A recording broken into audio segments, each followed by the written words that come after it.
Hey everyone, welcome to another session of our high level podcast called the Spotlight Session. I have an amazing person here today that we are going to learn a ton of different things from. Clifford and his company, he's an agency owner, and what I found unique was he has a pretty interesting way of landing clients. So we decided to do a quick session on closing more, having higher value deals in your agency using audits. And just to get started, just so you guys all understand, we're going to have three discussion points around that headline. One, common struggles agencies face. The second thing is the sales framework. The third thing is how to use audits and AI and pivoting into a systematic way of thinking. And number four is understanding the opportunity around high level that's going to kind of complement some of these efforts. But Clifford, thanks for jumping in. What's your story? Who are you? How did you get started? Where are you based out of? Give us the whole spiel.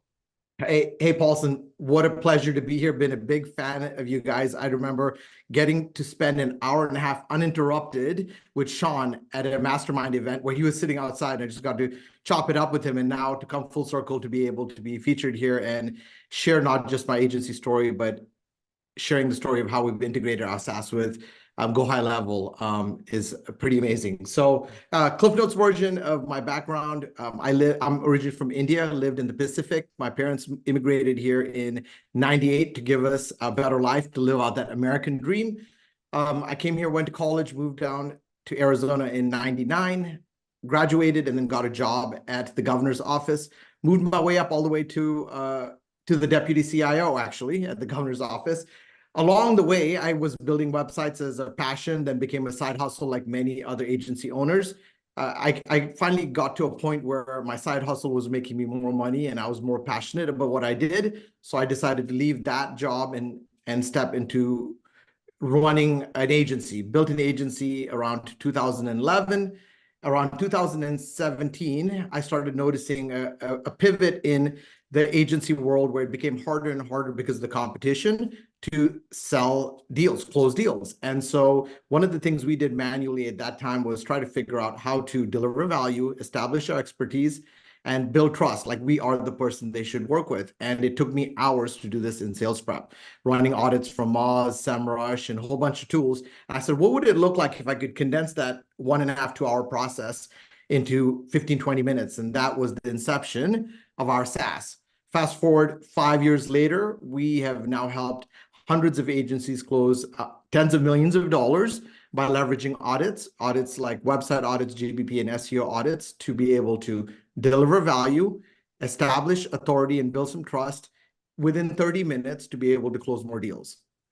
I love it. So our total discussion today is going to be helping you all in the audience understand how to close deals, having the right sales framework in a more efficient way. So let's talk about the first pillar of discussion. What do agencies commonly struggle with? What is their big sales issue that we commonly see? What are your thoughts? Yeah. So in listening to your podcast, I know that the common theme is going to be around how do I generate more leads, right? But I think it's bigger than that.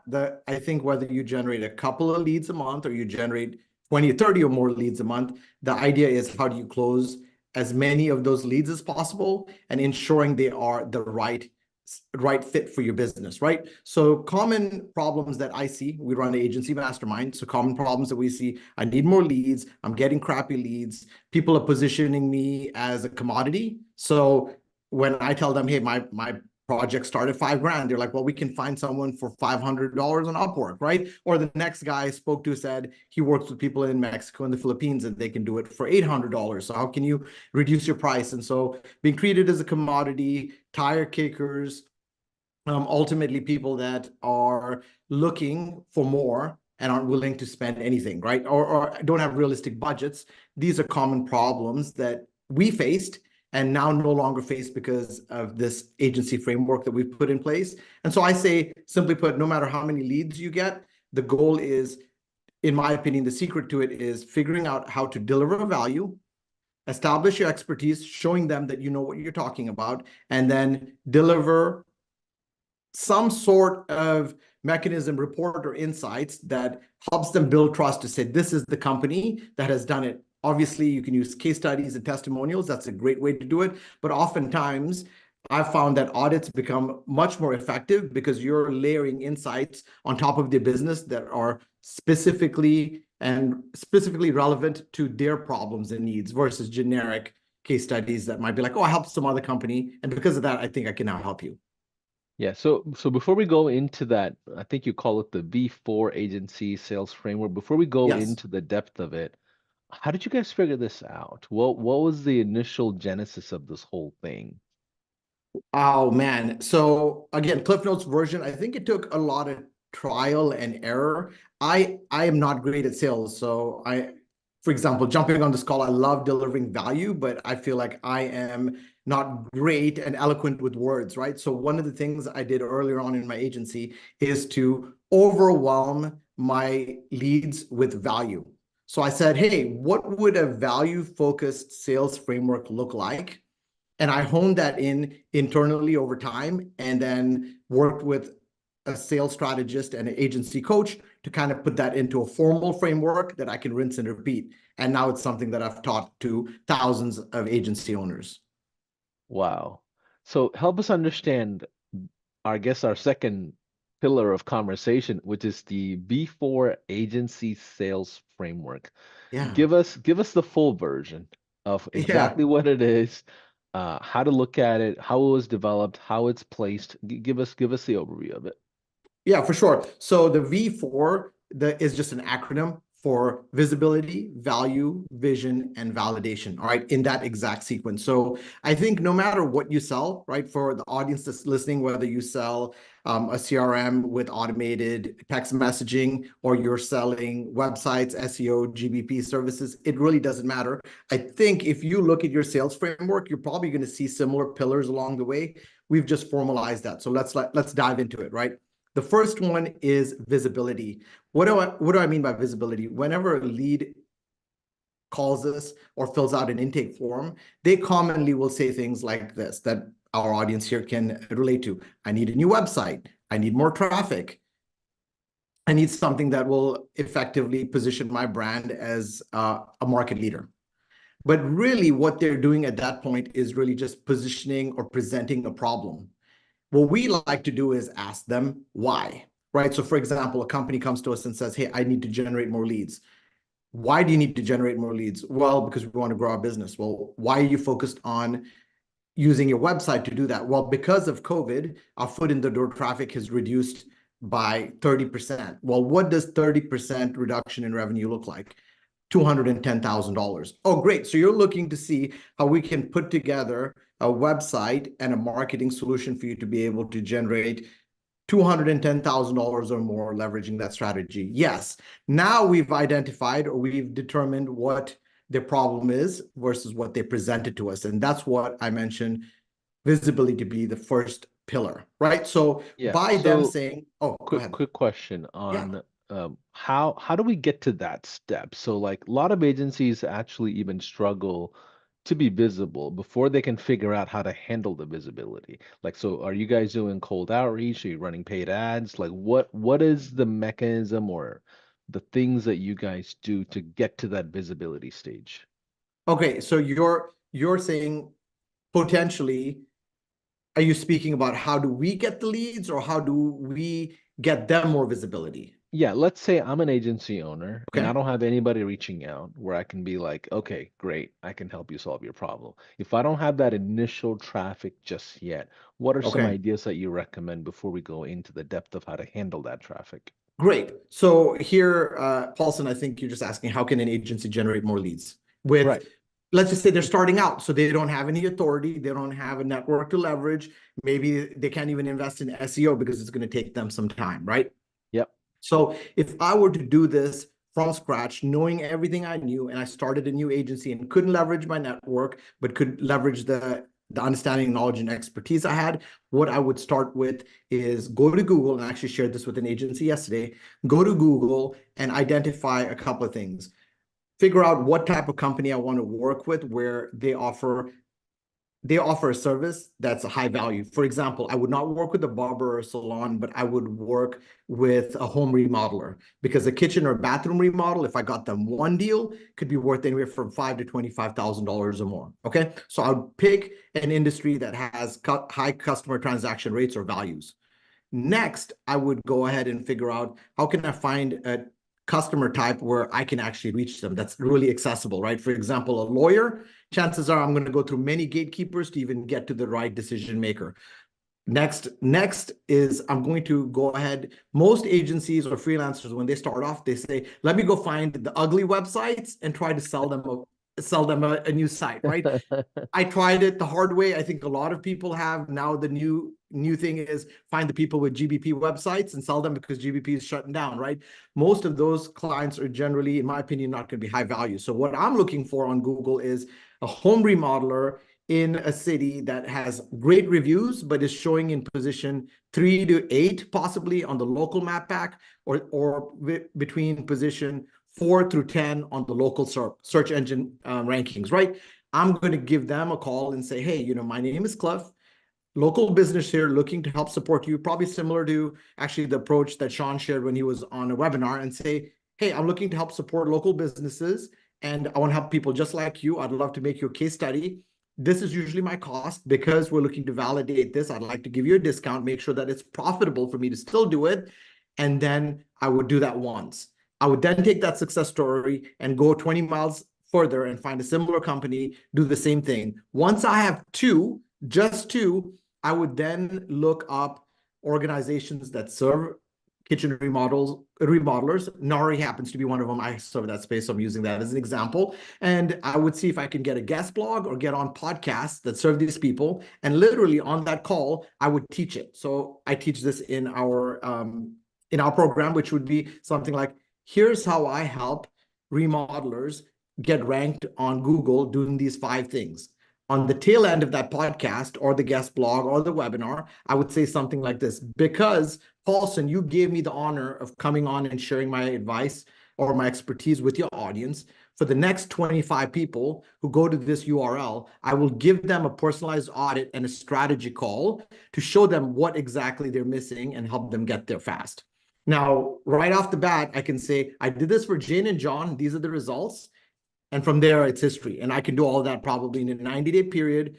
Most people who listen to this will say, great idea, but they won't do it. But really, they'll try the next cold email method, the next LinkedIn automation. But the reality is, by doing this process, you understand what your offer is, you understand who your audience is and how to connect with them. And then ultimately, when you get to a place where you're on a podcast or webinar, the difference is you become an authority in that space, where they look to you as someone who can solve the problem, versus you knocking on their door with cold email or cold calls, where you're disrupting them and saying, how can I help you? So That's that's it in a great nutshell, man. context. Yeah, that's a great context note on how to get to the pillar of visibility.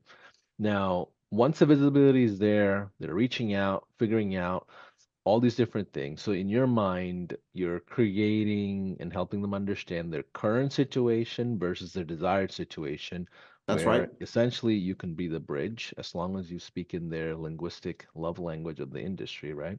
That's right. So let's get to the second pillar of the V4 agency sales framework. Yep, you got it. And so just, each one connects with the other. So if people are listening, you get them to say where they are, right? Like the pain points of where they are, and then you get them to say where they want to be. And that gap in between, by the way, is what we are generally looking to solve with an audit, right? So the gap is where your services can deliver the value, okay? So the next V is value.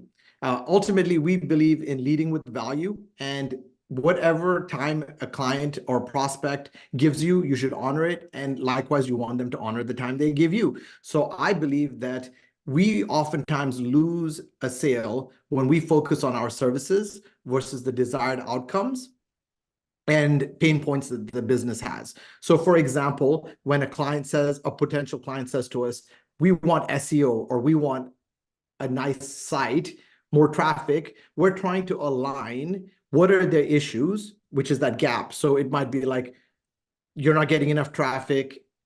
Ultimately, your website isn't ranking, poor content, page speed issues, and then we're aligning the insights we find in the audit to their desired outcome. So ultimately, we're saying to them, so if Paulson, if I was speaking to you, I would say, hey, Paulson, thanks so much for giving me your time on this call. You mentioned that you needed a new website.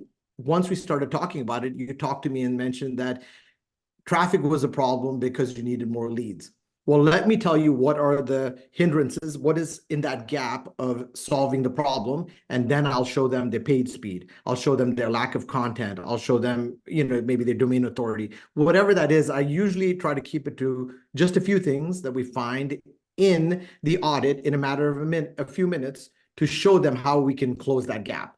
Once we tell them how we can close that gap versus selling them our services, we're able to deliver that value, and it's personalized to them. And then we move on to the vision. So let me know if you have any questions about the value part.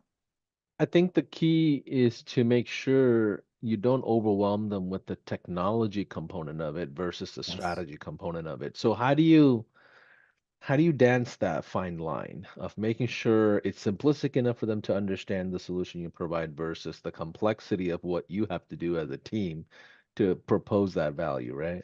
Yeah, so I love that question, Paulson. This tells me that you've been doing this. Like you're a practitioner in this space, because most people wouldn't recognize that, right? And when we built our tool in 2017, we realized that fact. Like you start talking JS minification and page speed scores, the eyes start glazing over, right? And you lose them. So when we built our tool, we positioned the messaging in a like, and it's not a promotion of my bought but really we understood this problem, right? Like when you look at GT metrics and page speed reports, like end user would be like, this is rocket science to me. And so we repositioned the messaging to say things like, look, your page speed matters because if you take more than 4 seconds, you're going to lose 80% or more of your traffic. So we talk to them in terms like that. And Got it's it. true. We keep it to a couple of different points. We avoid technical jargon, and we try not to dig deep. We talk about the pain point and associate it to an outcome, i.e., do you know that if you're not found in the top 3 positions of Google, that just means you lose 80% or more of all opportunity for prospective leads. If your page speed is more than 3 seconds, you're losing 50 to 60% of all traffic to the competitors. That's what resonates with them. Love it. So let's move to the third pillar.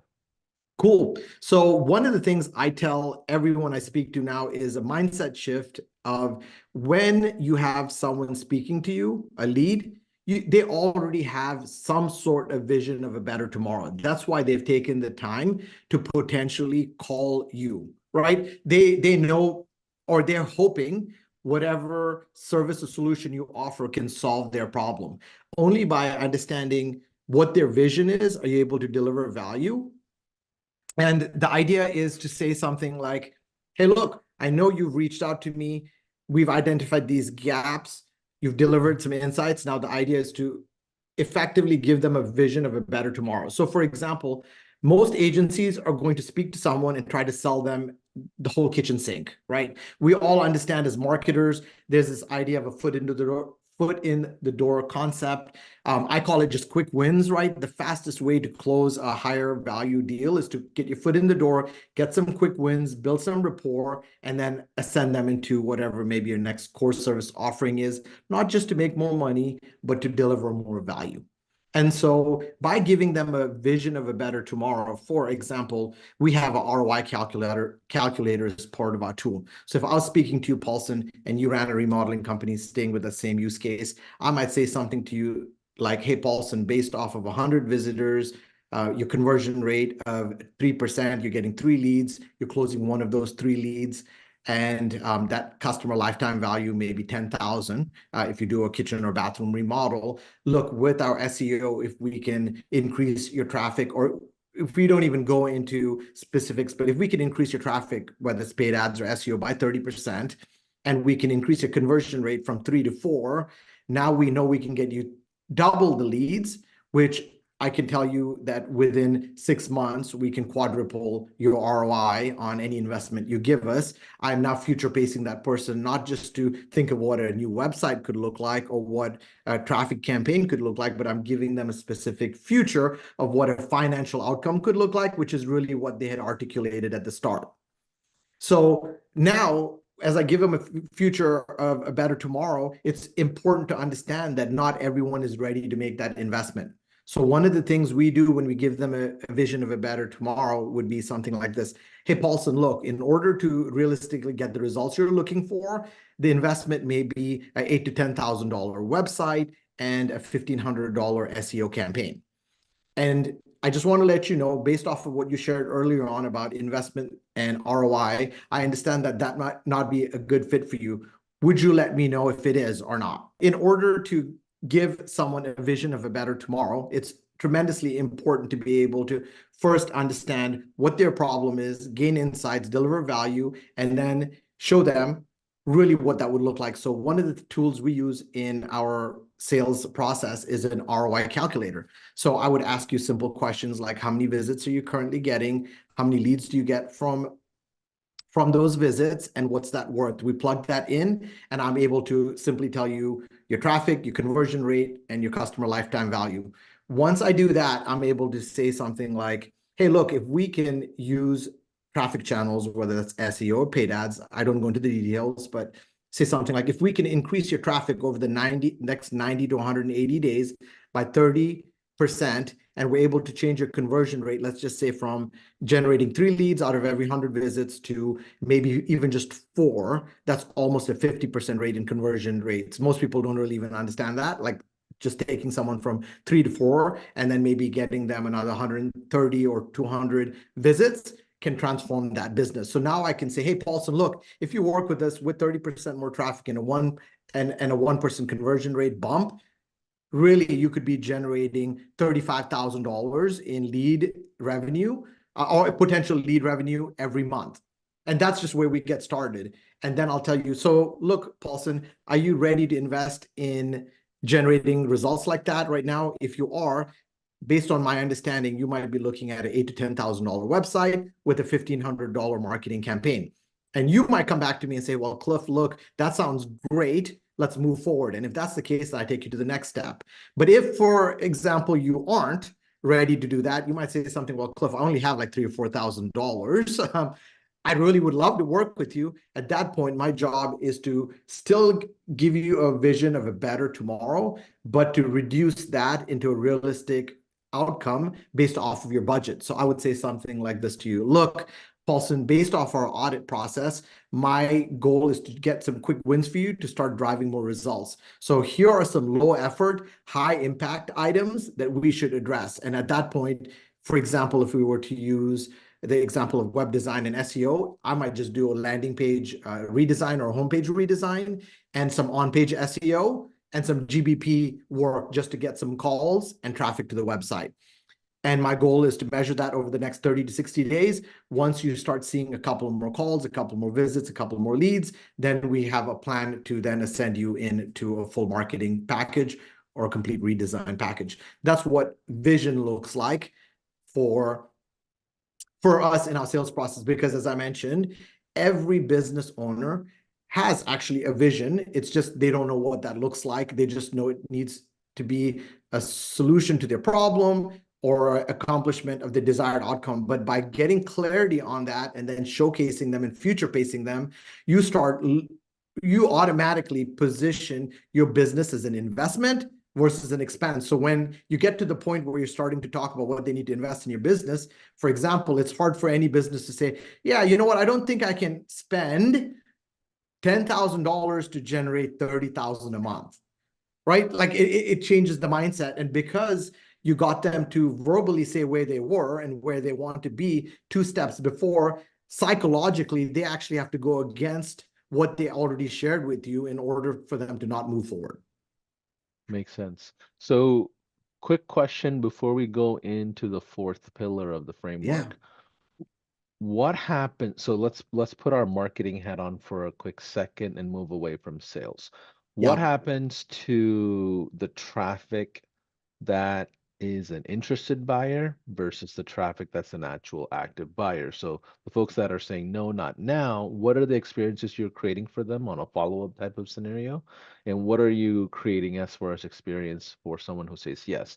And let's think in marketing language, let's think in automations, let's think in workflows and the engineering side of sales. Yeah, I love it. So let's jump into like high level. We have agency customers that are customers of My Audit and customers of Go High Level. So things that they're putting in place is obviously we have a call to action for an audit request or strategy call with the audit. But for people that aren't ready to do that, we highly recommend building out lead forms where you deliver something of value like a newsletter or a report and get them and put them into the automation funnel. So for example, with us, we have a lead widget where customers or potential leads can come in and say, well, I'm not ready to set up a strategy call, but I am interested in understanding my SEO or my paid speed or how my landing page for my paid ads is performing. They put in the URL, their contact info. We give them the report. That lead is now taken and sent to Go High Level, put into an automated marketing campaign that drips them potentially emails about like very specific to what they opted in for. I'll give you an example for Google Business Profile, because that's the newest funnel we're Sure. working to Yeah, I put would into love Go High that. Level, which is someone opts in for a GBP audit, but is not ready to work with us yet. They just want to see what the issues are.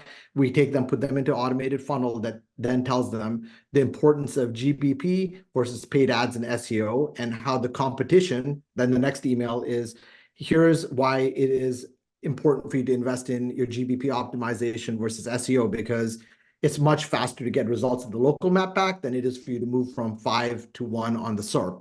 And then the last one is ultimately the importance of understanding the loss to competitors. So if we try the whole strategy of here's how to grow your business and that doesn't work well, the next step is to let them know like you're actually losing to the competition. We found that that's a trigger. As soon as they are like, oh wait, I don't like that company down the road, we do way better work. Now it's like, okay, this is how we go. So we put that into marketing automation. Another thing that is oftentimes leverage is retargeting. So it would be something like leveraging pixels, putting them on the website, retargeting them from, for example, the web page to an article, and then article over time to some sort of testimonial or offer. Chats are great too, with the adoption now of AI chat technology, asking them questions, getting them directions, and then again, putting them into a funnel. We're big on either retargeting or capturing a lead and nurturing over time. So I don't know if that was what you No, were that's looking for. perfect. That's perfect because the audience that's listening to this are typically systems integrators type of mentality, and it's important that we go into the practicality of building this, right? So let's Yeah. talk about validation. Yeah. So once you've given them a vision of a better tomorrow, really the last part is validation. No matter what, for the most part, in your sales process, you're going to encounter objections, right? Sales objections are just a part of life. So the last V in our sales process is validation. Our goal is not to sell someone. Our goal is to come in as a trusted partner, and we use that across our messaging on our website, in our sales process, how we approach our prospects, and how we work with our existing customers. We are trusted advisors and not just trying to sell them services. So we leverage a framework that's called CARE. CARE stands for clarify, acknowledge, respond, and explore, right? So we want to clarify the objections, acknowledge what the objection is, and make sure they confirm that we did understand what they said. And then we want to respond to it. And the simplest framework we used for respond, which was shared by one of my sales coaches with me, is the feel, felt, found methodology. Hey, Paulson, I really can resonate with how you feel. Several of our clients have felt the same way about investing $10,000 in a website. But what they've found is whether they work with us with the smaller engagement or invest in the larger services that we offer, within 90 days, they get to ROI positive. And here's some case studies. So I've now addressed the objection of should I be investing, or I don't know if I have the money to invest. And then finally, I'm going to explore that objection to say, hey, Paulson, based on what I shared, Are we good to go? And then you'll say yes or no, and we'll discuss it, and then we'll move forward further. And again, my goal is to serve you. So if you come back to me, Paulson, and I know that I can deliver value, I'm going to push further for the new website. I'll say, hey, Paulson, look, I understand how you feel. Look, we've had other customers spend thousands of dollars trying to try to restore a 1991 Honda Civic. It's going to die, even no matter what. Once you hit 400,000 miles, it's going to die. So as a trusted consultant, I'm telling you, sure, we can do that, but I highly recommend you take that amount and see how you can get the balance and invest in a new website. And then we'll take it through. But the field felt found methodology is really great because it helps you position yourself as someone who's sitting across, not across the table trying to sell them, but beside them, looking towards a problem and seeing how to solve it. I love that. So then once you understand these frameworks, how do we get started with audits and AI to kind of pivot into more of a CMO role in the company or that relationship? Yeah. So, a year ago, once everyone started hearing about OpenAI, and I know you guys are heavily integrated into it like us, is people started getting worried, like, wow, well, I can sell copywriting, or, SEO seems to be automated, et cetera, et cetera. And what we did was say, what's the fastest way to deliver value? And first we found that audits were that, right? So I'll give you some practical examples, like now in marketing, speak to people. So whether it is on-page SEO or a website or a GBP audit, what our tool initially did was audit the website or audit the on-page SEO, audit the GBP profile, and show you what was wrong with it, right? That was like step one. We were able to do that and leverage that in the sales process to deliver value, show some insights, tell them how we can actually solve the problems to get the results. That was last year. This year, what we've done is heavily integrate with different machine learning and AI platforms to be able to now take the data we've analyzed and leverage AI with the right prompting to build in insights that would take us manually hours to do. And that's where the CMO role has formed for someone like me, where I would never have taken that role on just because it would take so much time for me to really do that analysis and keep presenting either what we call growth plans, right? So the idea would be you'd come to me, tell me your problems, I'd run something that's called discovery, where I'd ask you questions about your customer avatar and your services or your products and who your target audience is, and I'd build together a growth plan for you. Now, with the power of AI, we can actually go in, and so, for example, with a GBP audit, we can run through by the way, if you don't know what GBP is, Google Business Profile Audit, right? Every business, every local business for the most part has one on Google, or you should have one. You can go in, plug in, for example, let's just say kitchen remodel Phoenix. You'll see a list of companies. I can take that company, run it through our audit, and our audit would say, like, these are the opportunities for optimizing your profile. Like, that's lower level. What we are now doing with AI is we're actually analyzing that business and its competition and looking at the categories, looking at the keywords, looking at the FAQs, looking at the posts, condensing all of that information, running a whole bunch of smart prompts around it, and then providing a report back to you, for example, Paulson, that says, this is the best category, these are the subcategories, this is the review rating of your competitors versus you, these are how many reviews they have. If we can connect into their Google profile insights, we'll even be able to tell you as a business owner, Paulson, did you know Tuesdays and Thursdays are your busiest days? Make sure you have customer support. Or if you're running paid ads, make sure you have ample ad strategy, ad budget for those days for sure. Now, previous to this, it would have taken me hours to analyze the Google Business Insights, the competition, and all of this. And now with AI and our audit platform, we're able to do that in 5 minutes or less. Then we can go in, read the report, edit it, and then present it. And a couple of ways we use it as digital marketers and CMOs now is I can use it as a productized offer. So I could present it to you or a potential customer and say, hey, look, not only will I give you the insights, but I'll give you the solutions to the insights. You can do it yourself. That's $1,500 for a 2-hour strategy call and the report. Or I can sell you into a long-term retainer. All of us are all about recurring revenue, and that's the business model we use in our agency. So our strategy is strategy call, present the insights and say something like this: hey, Paulson, our goal is to add six figures or multi six figures leveraging these strategies. Here's the whole strategy playbook. This is what the monthly retainer is going to be. And at every quarter, here are some of the KPIs. What's awesome about it is we've spent thousands of hours in analysis and research and practical experience putting these plans together. And now we refine it with AI and data insights to almost build a surefire model of success, something that would have taken someone a day or two and tons of research and tons of tools down and condensed it into 10, 15 minutes of analysis and automation, and then edit and review and presentation. I love it. So I guess you're positioning yourself as a like a fractional CMO, going in Yeah. and giving them what they need. And you give them the option whether they want to run the play or if you're going to quarterback everything. What is the relationship structure? Like, how do you package that? Do you charge, $10,000 a month for your time or like more or whatever it is?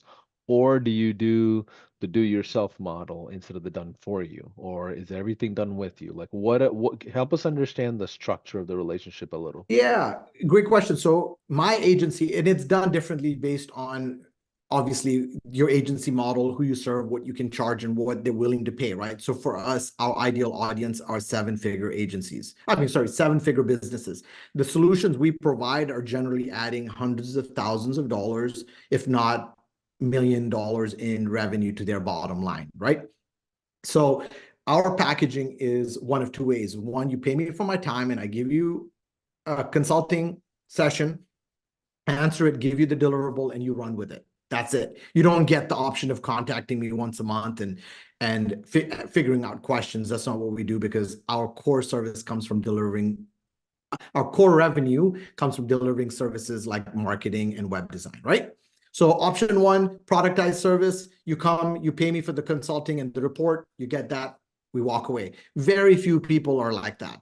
The large portion of our clientele comes in with a strategy session, deliver a report, and then based on their needs, right, it might end up being a retainer of $2,000 a month, and to just go at a smaller pace, or it may be a retainer of 5,000 a month, and then it goes at a different pace. And at that point in the CMO role, I might be coming in and saying, you told me you can do your marketing automation and re-engagement, reactivation on your own. So we leave that alone. We're only handling paid ads. Or they might be a combination of paid ads and SEO and web design, and they might deal with their sales and marketing people to do some of the other stuff. So each plan, for the most part, is tailored to what they need, but the core services we're looking for to sell are local SEO, web design, and paid ads.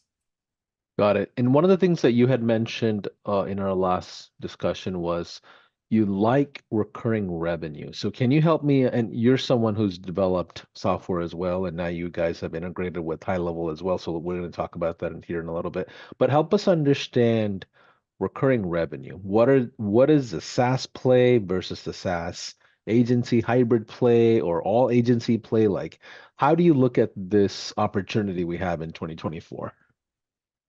Yeah, so I think the SaaS model is growing rapidly. I'll speak first in context to my agency and what we did, and then I'll speak to ultimately what we're seeing in the agency market and what Go High Level, I think, is doing a great job with and where the opportunity is. All right. So for our agency, in 2017, we pivoted over to the understanding of recurring revenue is the model we wanted to have, because it's sustainable and it allows us to navigate through the feast and famine cycle. So whether that was website retainers or care plans, whether that was local SEO or paid ads, we moved clients off of the one-off, let's build and go find the next person, to saying, how can we take the customer lifetime value of every single person we have into the multi five figures, right? So usually it would have been like a 8, 10, 15, $20,000 website, and we'd leave them be. When they needed work, they'd come back to us. And we realized that wasn't effective. So what we did was, once we built the website, we included a retainer with it that allowed them to get dedicated time, use it or lose it, but it allowed them to get support when they needed it and allowed us to proactively support them as needed. That was the old model. 2015, 16, 17, we kept growing that out. In 2017, the SaaS industry kept blowing up, not just the large companies, right? The founder-led growth bootstrap models. And I said, hey, look, I need to solve a problem in our agency. We built My Web Audit. And, my hope then was to start like at 5,000. We went 5, 10, 15, 20, 30, and we kept growing. And we're grateful for that. And now that's added an additional stream of revenue to our agency. Because we systemized our agency, we were able to build a SaaS. And now we have two revenue streams. As I mentioned to you, truth be told, it is very hard to grow both the same way. Up until last year, we had double-digit growth in both for 5+ years straight. I went blind in my left eye for 5 months, another story for another day last year. So that hindered our growth a bit. But that allowed me to now position into a different model for 2024, which is how do I do one thing once and scale it many times over? And I think that is what Go High Level helps us do really, really well. So what am I doing with My Web Audit and our clients that are leveraging Go High Level? What we're trying to do is build funnels for a specific audience and then build out products that they can use on a recurring revenue basis, build once and charge many times over. So for everyone listening, I assume they understand the idea of purchasing your subscription for $2.99, getting the unlimited licenses, and then selling it. So our goal is to build the funnels with our agencies to be able to sell GBP, SEO, web design, things like that. Once they have that, let's just say you're serving, again, the home remodel industry, it's to work to say something like, what would reactivation campaigns look like for past for companies that had past clients that did remodel work? Or let's just say the home remodel company did painting and did drywall and stucco work, but now you want to upsell them. Most of those type of businesses, they aren't doing any of that. What's really neat is with Go High Level, once you take a client, you sell them the CRM, you sell them the chatbot, and you sell them the automations. What's really cool is what you build in for one remodel company, you can use for another. And so same thing with GBP, right? Think about the GBP audit. So if you come in, let's just say I'm talking to you now, Paulson, as a representative of Go High Level, and you're coming in as a consultant to speak to an agency that is working with home remodelers, right? What would it look like for them to say, hey, here's a plug and play email that says, here's the importance of GBP. So you're nurturing them over 3 emails already loaded into your agency snapshot with a link to a landing page with a GBP offer already built in because you're with My Web Audit. Everything from the offer creation to the FAQs, even a VSL that you can then take and customize. And once they click submit, it takes them back into the GHL automation using the scheduling that then sends them the reminders of like, hey, this is what we found. We're excited to meet with you. And for example, if they don't show up, have a no show up sequence already built into the automation. So that's what we're doing to help agencies ultimately get more out of the leads and customers they have in Go High Level, leveraging the automation functionality and features you have. And then we're working with our agency customers to build out productized offerings. For example, what does an email sequence look like for reactivation, engagement? What does an SEO re-engagement sequence look like for companies that do work with agencies or sell to agencies? And that's what we're doing to leverage done for you once and then amplified many times over to generate revenue on a monthly basis for other clients. I apologize, I rambled and I spoke real fast, but I'm really passionate about this. Hopefully got the message across there. No. I love it. Help us understand the integration side of it. So if I'm a high leveler watching this episode, how can I engage with you? Where can I learn about your integrations and how I can leverage essentially audits and this type of mechanism to attract more clients? Yeah, great question. MyWebAudit.com is our platform. Please feel free to go there and you can sign up for a free trial. And a part of the onboarding is support, and we have an AMA call. We have some guides about integration. We're actually working with you guys right now, Paulson, to do a deeper integration, almost like a Zapier model with Go High Level. So you can take contacts and send them into My Web Audit to run a lead or to get leads from our lead widget, run the audit or give a lead magnet, send it over to you guys. We're building snapshots. So the funnel I talked to you about, we've worked with the copywriter to write the email sequences, the landing page offer, and the pre and post call strategy call sessions as well. and we are loading them in as snapshots. So anyone who ends up becoming a customer of ours will be able to get these snapshots, whether it's for lead magnets or lead forms, landing pages, or email automations. And all of that comes in once they get into our ecosystem. I love it. So, really, to sum up the whole thing, we talked about how to close more deals, create higher values in your agency using audits. Final thoughts. Yeah, look, I want to tell anyone here that's listening to this, you do not want to be considered a commodity. And with AI and the competition in the space, it's even more important for you to be able to deliver measurable results. And I can tell you, because of AI and tech out there, there has been no better time to do that. All right. So listening and investing in yourself is probably the best thing you could do. So listening to podcasts like this are great. And then the more important thing after that is to take action. Right. So whether it's leveraging Go High Level and the resources and training there, or tools like My Web Audit, take action. And an incremental progress over time leads to massive action. Don't get lost in the gurus and the tech speak. I think I listened to one of your podcasts where you're talking about, like, like the SEO bros and the agency bros that are selling anything and everything. A lot of this can be shortcutted, but there is no shortcut to everything, right? So the idea is learn, invest, implement, iterate, and grow. And I'm here to help on that journey. Whether you try out My Web Audit or not, take a look at My Web Audit. Go to our blog. I spend hours building out agency playbooks and resources that are 3,000 to 5,000 words, just so that you can take them and implement them in your business. Feel free to connect with us on My Web Audit. We have a Facebook group, My Web Audit. Just look in Facebook, and we have an active group there focused on lead gen and sales. Join us there. Those would be my parting thoughts. I love it, Clifford. Thanks for jumping in for a quick session here. It's our honor to host you, and hopefully we'll do this again in the future. And thank you for being part of our community as well and interacting there. So any of you that are watching and maybe you don't have a high-level account for any reason, I'm sure there is a 30-day trial or some kind of a trial in the descriptions of this channel, wherever you're watching it, whether it's on Spotify, iTunes, or even YouTube. We look forward to serving you, but thanks for joining us for another episode. A pleasure, Paulson.